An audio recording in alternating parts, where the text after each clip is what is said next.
ঈদের আগেই প্রায় সময় আমাদের মাথায় একটা জিনিস বেশি ঘুরতে থাকে, সেটি হলো কোরবানির মাংস বা রেড মিট আমরা কতটুকু খাবো কিংবা খেতে পারবো কিনা আদৌ। আজকের এপিসোডে এসব নিয়ে আমরা আলোচনা করব। চলুন তাহলে শুরু করি।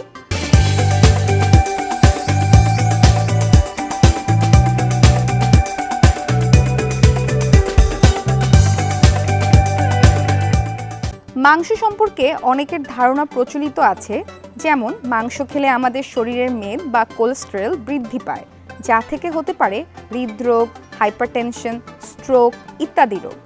অথচ এর চেয়ে বেশি সমস্যা হতে পারে আমরা যদি বেশি সাদা চাল, সাদা আটা ময়দা, অতিরিক্ত তেলে ভাজা খাবার, প্যাকেটজাত রেডিমেড খাবার, বোতলজাত এনার্জি ও কোল্ড ড্রিঙ্ক ইত্যাদি গ্রহণ করি। নগদের কাছে সব গ্রাহকই প্রিয়, তাই তো সারা দেশে ক্যাশ আউট চার্জ সবচেয়ে কম। সঠিক নিয়মে রান্না করলে এবং পরিমিত পরিমাণে খেলে মাংস থেকে আমরা পেতে পারি প্রচুর পরিমাণে পুষ্টি, যা অন্য কোনো খাবার থেকে পাওয়া যায় না। রেড মিটে রয়েছে প্রথম শ্রেণীর আমিষ, ভিটামিন এবং মিনারেল, তাই রেড মিট খাওয়া শরীরের জন্য অত্যন্ত জরুরি। আমিষ দেহের বৃদ্ধি সাধন ও ক্ষয়পূরণে সহায়তা করে। ভিটামিন বি খাদ্য থেকে শক্তি তৈরি, স্নায়ুর গঠন ঠিক রাখে, খাবারের রুচি বাড়াতে সাহায্য করে। রক্তের হিমোগ্লোবিনের গুরুত্বপূর্ণ উপাদান হচ্ছে আয়রন, যা সারা শরীরে অক্সিজেন সরবরাহ করে। ফসফরাস হাড় ও দাঁতের গঠনে সহায়তা করে এবং ক্ষয় রোধ করে। জিঙ্ক রোগ প্রতিরোধ ক্ষমতা বৃদ্ধি করে, শরীরের গুরুত্বপূর্ণ হরমোন টেস্টোস্টেরন তৈরিতে সহায়তা করে। মাংসে থাকা কোলেস্টেরল শরীরের গুরুত্বপূর্ণ হরমোন অ্যাড্রিনাল হরমোন তৈরিতে সহায়তা করে। আমাদের মস্তিষ্কের গুরুত্বপূর্ণ উপাদান হচ্ছে এই কোলেস্টেরল। 2 থেকে 18 বছর বয়সী বাচ্চা, গর্ভবতী মা এবং দুগ্ধদানকারী মায়েদের জন্য মাংস একটি আদর্শ খাবার।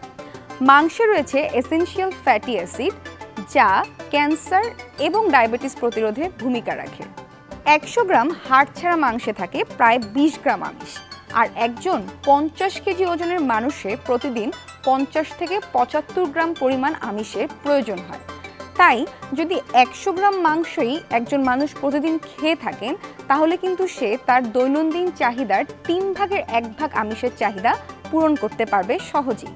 প্রাপ্তবয়স্ক ও সিনিয়র সিটিজেনদের ক্ষেত্রে সলিড মাংস খেতে হবে, সাথে নরম হাড় ও লিগামেন্ট খেতে পারবে। তবে যাদের বিভিন্ন রোগ রয়েছে, যেমন হাইপারটেনশন, ডায়াবেটিস, কিডনি রোগ, স্ট্রোক, হার্টের অসুখ, তাদের ক্ষেত্রে ডাক্তার বা পুষ্টিবিদের পরামর্শ নিয়েই ঠিক করতে হবে কতটুকু আমিষ নিতে পারবে। মাংস খাওয়ার সময় প্রচুর শাকসবজি, সালাদ খেতে হবে, এতে হজম ভালো হবে। এই ছিল আমাদের আজকের টিপস। আশা করি আপনাদের উপকারে আসবে। আর সঙ্গে ছিলাম আমি পলি কর্মকার। চোখ রাখবেন ইন্ডিপেন্ডেন্ট ডিজিটালে। ঈদ মোবারক।